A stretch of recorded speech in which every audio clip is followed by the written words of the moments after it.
peeking through the see-through. Yeah, body cream color, I see you. I see you.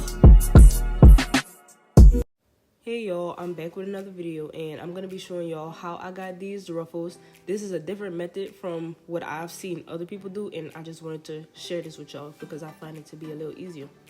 This is the little square I use as my parent. I'm just gonna set that to the side, but for now I'm gonna go ahead and take my tool. I got my tool off Amazon and I'm gonna unfold it and cut it into sections because I find that working by sections makes things go by. I get to pace myself. It doesn't make it go by faster. I just get to pace what I'm doing. So I do a little bit at a time.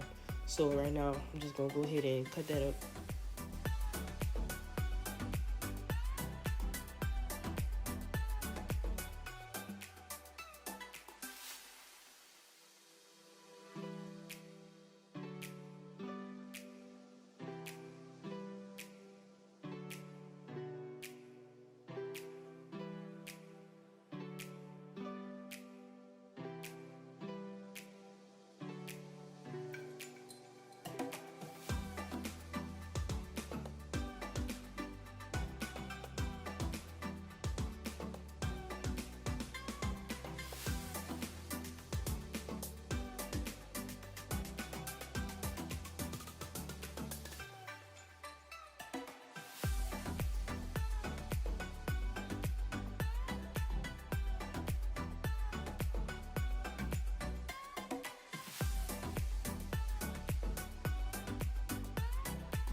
So I cut out 3 sections of the tool, and now I'm gonna take one of the sections and unfold it, of course, and then everywhere that there's a fold, I'm gonna cut it so that it's flat. So see, I folded the fabric over, and I'm gonna go ahead and cut it where it's on the fold at because I want it to lay flat.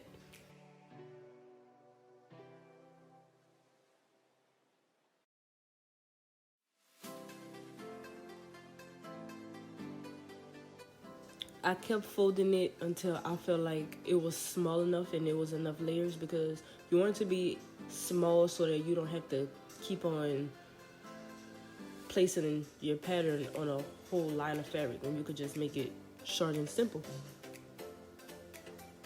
So I'm just going to take my little pattern piece. It's like a 6x5 square. I just cut out randomly and used as a pattern piece. You could make it bigger or make it smaller. It depends on the look that you're going for, but you could use whatever measurements you want to use as long as it's a square. But I'm just gonna take that and use that as a guide to cut out all my tool squares.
This whole process in itself is very tedious.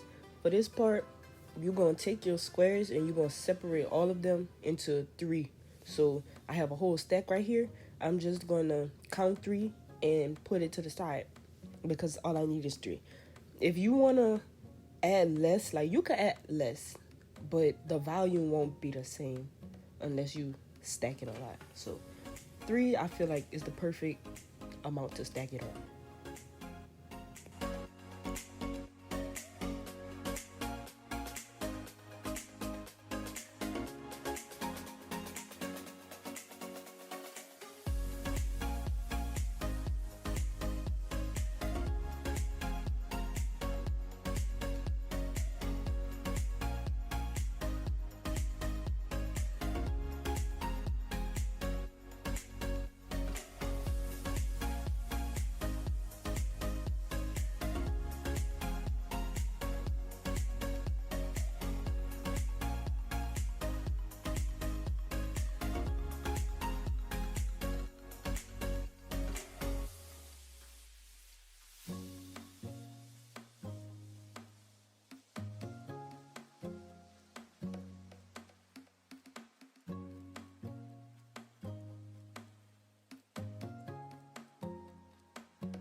Here's the fun part, the part where you get to sew it. So you just want to take one of your squares and you're going to pinch it, and then you're going to like pull it down a little so it doesn't look all raggedy.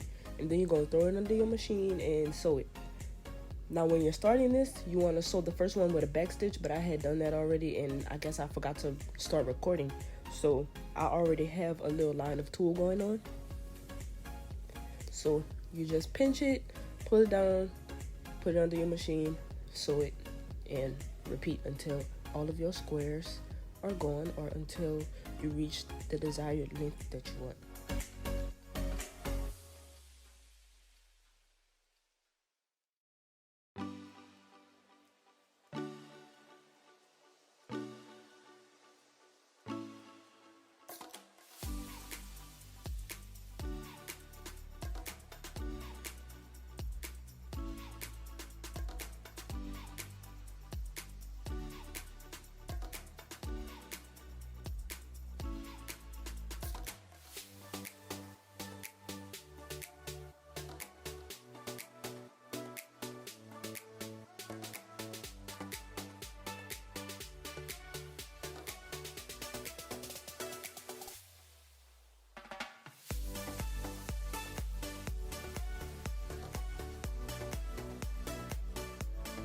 Here I had started a new line of tulle, so I did my back stitch and then I just kept it going, pinching it, pulling it, and then sewing it. It took me a while. I probably had to do this like 4 times, and it took a while and it took a whole lot of squares, but I reached what I wanted to reach.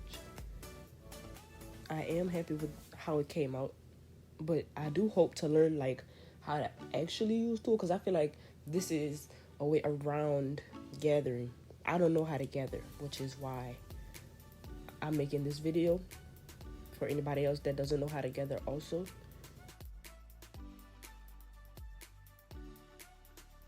After I finish with all my squares, this is what it looks like. As you can see, it isn't perfect because again, this is a way around gathering, so it's not gonna look as clean as it would if it was gathered, but I can hide that by doubling my layers. One layer is going to face up and the other layer is going to face down. So here I am just pinning it to the dress that I wanted on, and this is exactly how it looks with it pinned on. You see, you can kind of still see the triangles from where I sewed it. So what I did was covered it up with another layer with the triangles facing it. The triangles being where you sewed at whenever you connect them.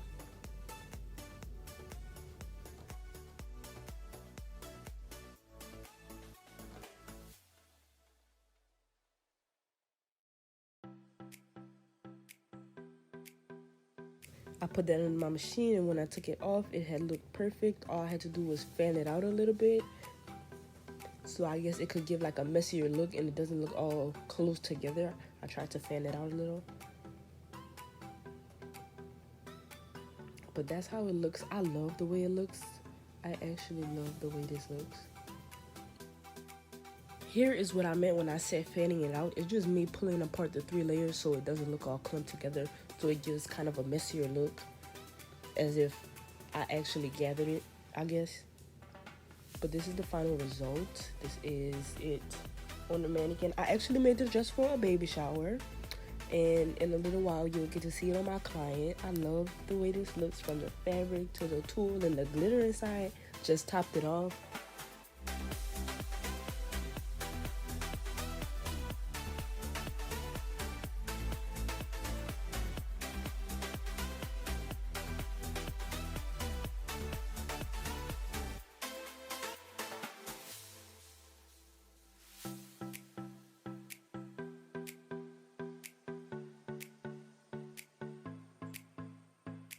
Here it is on my beautiful client. I am so glad that she let me do her dress, because I had never made a maternity dress, nor did I work with tulle before. So I'm glad that she trusted me to do this.